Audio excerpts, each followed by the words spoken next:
بسم الرحمن الرحیم۔ دافعہ ٹی وی کی طرف سے آج زکوٰۃ کے متعلق ٹاپک ہے۔ تو زکوٰۃ ہم کیسے ادا کریں؟ چونکہ جب رمضان المبارک قریب آتے ہیں تو ہم زکوٰۃ ادا کرتے ہیں۔ اب پہلی بات جب میں آپ دوستوں کے سامنے رکھتا ہوں ہے زکوٰۃ کے نصاب، تو میں شروع کرتا ہوں۔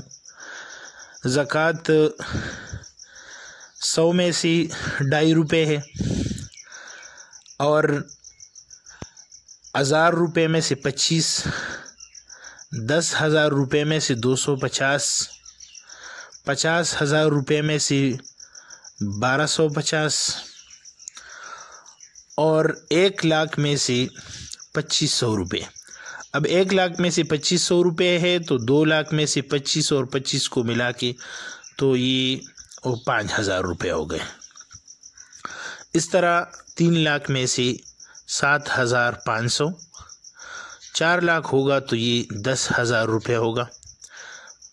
5 لاکھ میں سے 12,500، 6 لاکھ روپے میں سے 15,000 روپے، اور 7 لاکھ میں سے 17,000 روپے، 17,500، اور 8 لاکھ میں سے 20,000، 9 لاکھ میں 22,500، اور 10 لاکھ میں 25,000،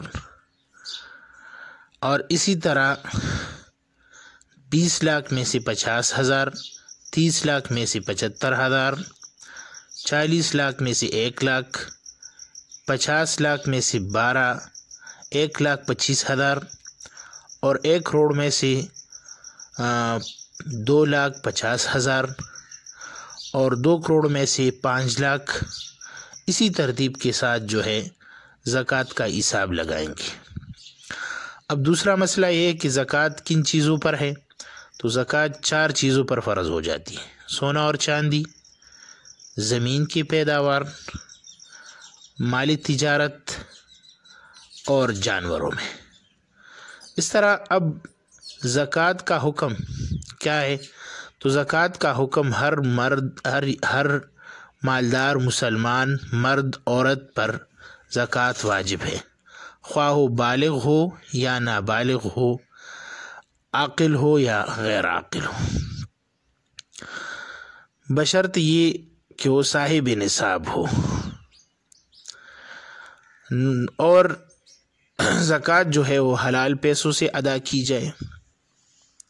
اس طرح اب زکوٰۃ کی نصاب جو سونے کی حساب سے ہے 7.5 تولے سونے پر زکوٰۃ واجب ہے، اور اس طرح اگر چاندی کی حساب سے ہے تو 52.5 تولے اس کے حساب سے زکوٰۃ واجب ہے۔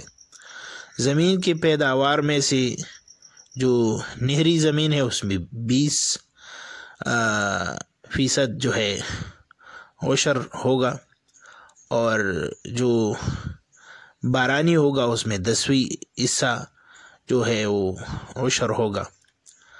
اس طرح زکوٰۃ نہ ادا کرنے والے کے لیے قرآن حکیم میں وعید بیان کی گئی ہے کہ تم لوگ زکوٰۃ ادا کرو تو تمہارے مال میں برکت ہوگا، اور جو زکوٰۃ ادا نہیں کرتے تو قرآن حکیم میں اللہ جل شانہ فرماتے ہیں کہ جو زکوٰۃ نہیں ادا کرتے تو ان کا مال بیکار اور عبث ہے، اور جو زکوٰۃ ادا کرتے ہیں تو ان کے مال ان کی زکوٰۃ کی وجہ سے پاک ہو جاتی ہے۔